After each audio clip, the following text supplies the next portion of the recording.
Hey, welcome back to another edition of Everything Football 62. I'm your host, Jonathan Big Tex Johnson, a.k.a. Uncle Tex, a.k.a. Professor Tex. Yeah, y'all see it. You see the title. You see where I'm going. You see where I'm getting ready to go with this. Cats is get their conspiracy theory stuff on, if you will. But nah, this is something that you have to look at. In digging deeper in this whole John Gruden thing and whatnot, I found some parallel similarities when it comes to this, which is kind of funny to me because I've often wondered when this whole. So I started doing some digging today. I'm looking around and say, okay, where does this come from? What is happening? What's going on? Who leaked this? Who did this? Who did that? All these other different things, right? And like, what did this happen? And like, how did Gruden even get into this? Like, what was going on? Have they been looking at Gruden? What's going on? What's happening? What's this, that, and the other? So this whole thing starts because of the investigation with the Washington, with the Skins and whatnot, with the Skins or Washington football team and whatnot, having about a toxic, that's the new word of the millennium, toxic workplace, filed by cheerleaders and feeling a certain way and this, that, and the other. I'm like, here we go again with that. Somebody needs some money. But, you know what I'm saying? I'm never sitting up there saying that's supposed to run around and be able to do anything that they want to do and whatnot and with women in the workplace and all this other kind of stuff like that. But in today's climate of everything today, I'm not believing everything a lot of these women say, or a lot of people saying stuff like that because everybody's looking for a payday. But aside from all that stuff, and over 650,000 emails. So this ends up being a conversation with John Gruden and Bruce Allen, right? And whatnot, and the different these guys, two friends, and they're basically having a conversation via email, right? Via email, right? So that's just like me talking to a partner of mine via email, and now, because of the quote-unquote investigation and everything like that, that stuff gets poured in that. Gruden gets caught up in that vortex of BS that's going on over there, dealing with sorry-ass Dan Snyder. I did a piece on him the year before last on how I said about different owners that if you haven't won in a certain amount of time, you need to be able to just sell your team and get the hell out of Dodge because you ain't worth shit. Skins ain't been shit for a very long time. For a very, very long time, as far as I'm concerned. And he ain't never been worth of shit as an owner anyway. That's just somebody being in the area and following football and whatnot like I have been since he took over the team. Hasn't been anything, right? Just some cat with a lot of money that can afford a football team. So that here we go with this again. But this happens. So Gruden gets pulled into this. So they're talking about a lot of different things and whatnot. They're sitting up there, so the Times published the different comments and so from emails sent between 2011 and 2018. Between Gruden saying racist and homophobic, misogynistic statements, he used a particular slur referring to Roger Goodell in one email. Now, mind you enough, in part of the title that I'm talking about and whatnot, you look at over the years, where does the different film come from dealing with Ray Rice and his situation. Kareem Hunt in this situation. There's tons of other different situations that's been handled and stuff like that by the NFL where these things could have stayed in-house in the NFL, yet they found their way to end up leaking out or coming out and showing footage of these things. When you already knew what it was, they were being punished. I'm gonna punish them even more so, and I'm gonna punish them even more so by releasing the tape when you really didn't have to release the tape. You don't have to release the tape. There's no reason to release the tape. The information, the damage is already done. Right? You've seen what you need to see, move on. But these guys do that. Goodell makes it a point to put his knee on your neck, if you will, and whatnot, when he does certain things and whatnot.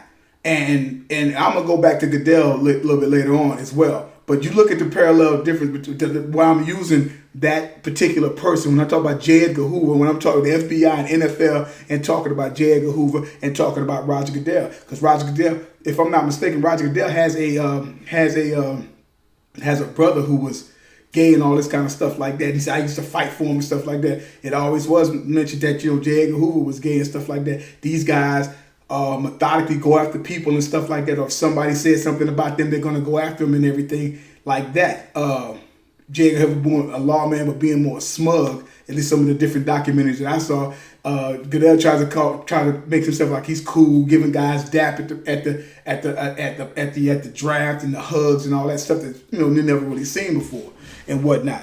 But Roger Goodell, so it was supposed to be that, oh yeah, he called Goodell a queer and all this other kind of stuff like that about selecting Sam's, sweet ass Mike, who had this first openly gay player, but he's not really the first openly gay player because he hadn't really played. He didn't play in a regular season game. That goes to the guy over there now at the Raiders, goes to him because whatever. So all that kind of stuff. But the whole thing about the similarities of it is the fact that they go after people and do certain things. 650,000 emails, dude. And these are two guys talking. That's like J. Edgar Hoover messing around and I got you to investigating certain things. 650,000 emails? Dude, that's a lot of freaking emails. That's a lot of emails to be going through. And a lot. And you so happen to pull this guy into it as well.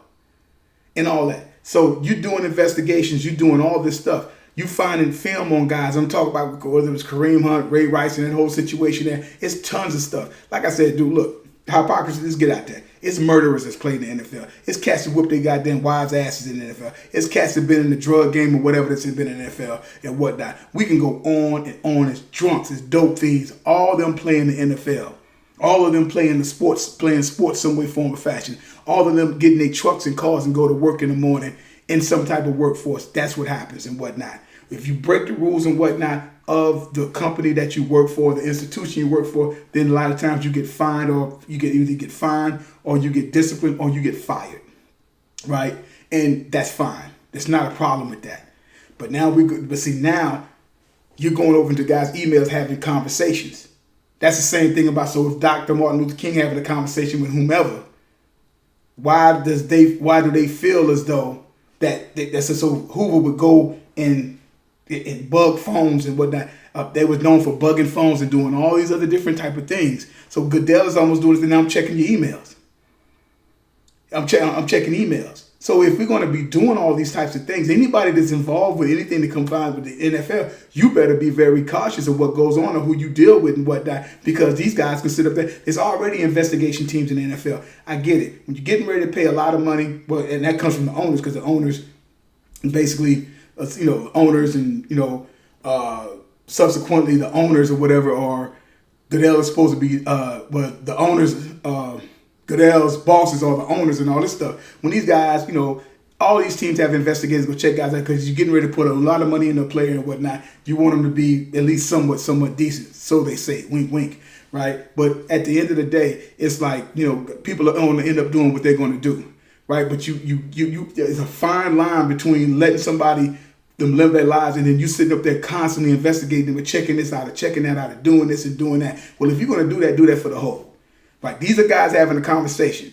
You catch half the NFL guys in their personal period of time, they're going to be talking shit that's probably not going to be favorable to a lot of people. They're going to use that. They're going to use all kind of terms. They're going to be saying this. They're going to be saying that. So you can catch anybody doing it. That's like the term, like John Madden used to sit up there and say, you can call holding on every play. Okay? You can call holding on every play. Everybody speeds or whatever. It's all about somebody pinpointing somebody out. So again, the guy gets caught up in this. Gruden talking about Eric Reed and the kneeling and all this kind of stuff like that. That's brought in there. So yeah, talking about Eric Reed who demonstrated against racism and kneeling during national anthem. Say dude shouldn't have a job and whatnot. Him and Gruden and Allen and others also exchange, and so it's others, but they don't name who the others are. Okay, so exchange topless photos of women, including an image of 2 Washington cheerleaders of being topless. Well, how the fuck are they topless? And where are they to be topless?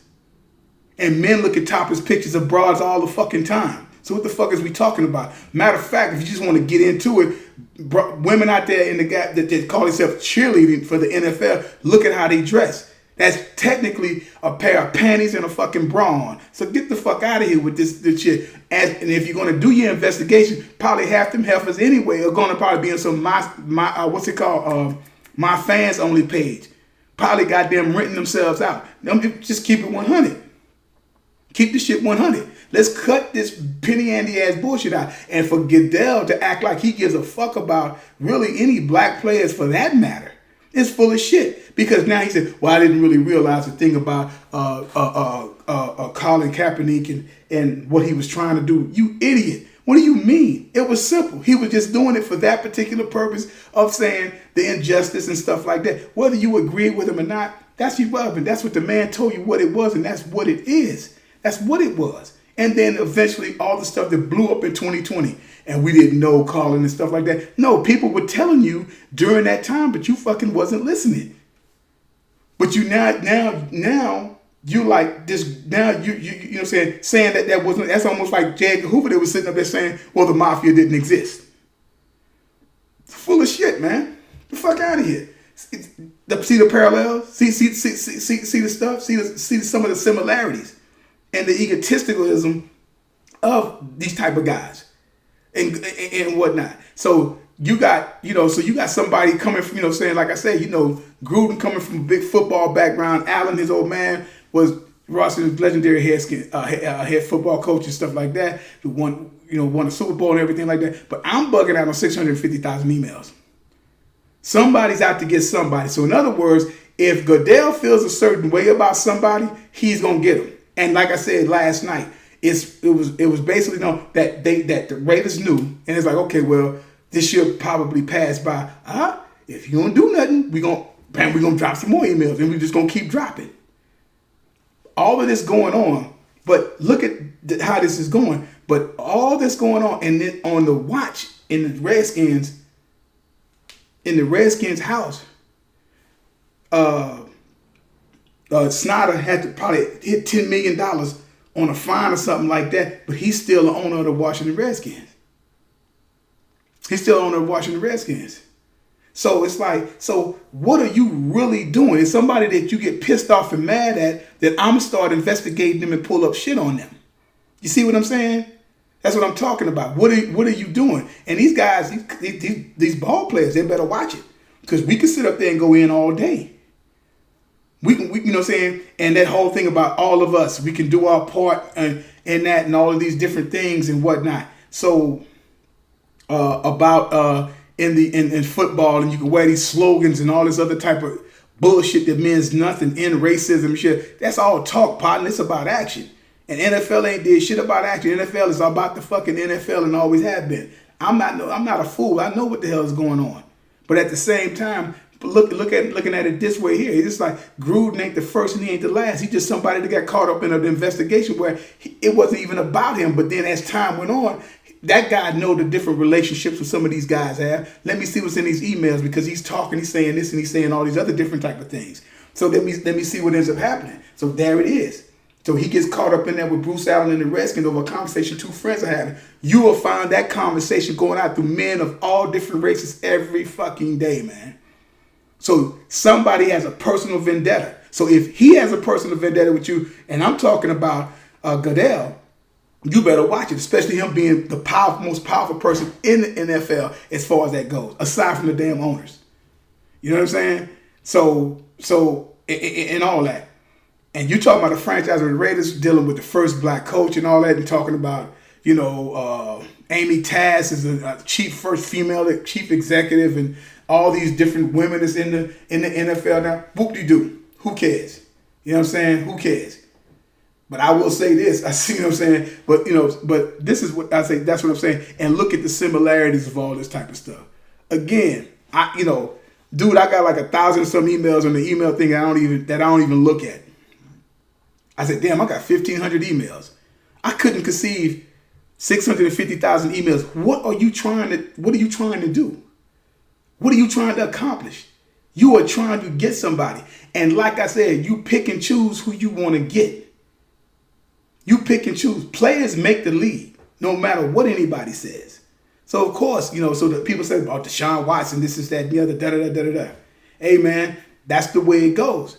If people don't see the hypocrisy in the NFL, you're fooling yourself. You're fooling yourself. You know what I'm saying? I don't know whether Deshaun Watson, I like to think he didn't do it, and I made a show about it because he was losing all his damn teammates, and watch good teams going down the drain and they running all the good guys out. He didn't want to be that no more. Than ironically enough, all this stuff come out. Remember, some of the most powerful men are these owners, but yet they'll shift a lot of that stuff to Goodell to police everything, as far as that goes. So again, like I say, man, everything, all of this goodwill shit that they try to sit up there and portray in the NFL, it's a lot of hypocrisy, and it ain't true, and it's all huff and fluff.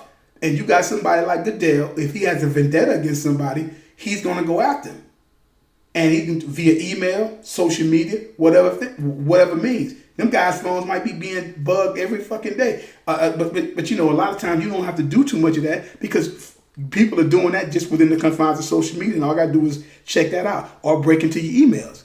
So you going to tell me the NFL ain't the FBI and Roger Goodell ain't J. Edgar Hoover? I beg to differ. Like I say, that's what it looks like to me. You know what I'm saying? That's what it looks like to me. And it's a pure hypocrisy. We're doing for the best of the country. We're doing for the best of the league. But the shit's dirty. The shit's dirty. You're picking and choosing. So, like I said, Gruden got swept into some other things like that. And the funny part about you got a lot of black players and whatnot coming out and say, yeah, well, he was always this, he was that, he was this. But I didn't hear you ever say that. I never heard you come out and saying that. Everybody loved the whole Chucky thing. But hey, man, it is what it is. People say he was phony, he was this, he was that, he was that. That's probably the majority of the fucking coaches in the NFL. You know what I'm saying? So, it's what I'm saying? It's all about a dollar in the end of the day. There's my little 2 bits on there. Hey, man, share, subscribe to the channel, like, and like I tell you, like and whatnot, man. Like I said, subscribe to the page, leave some comments below. And like I tell you guys all the time, there's no GOAT, there's no greatest of all time, the longest time still going on. And like I say all the time, numbers don't lie and get emotional. People do. Guys, have a good one.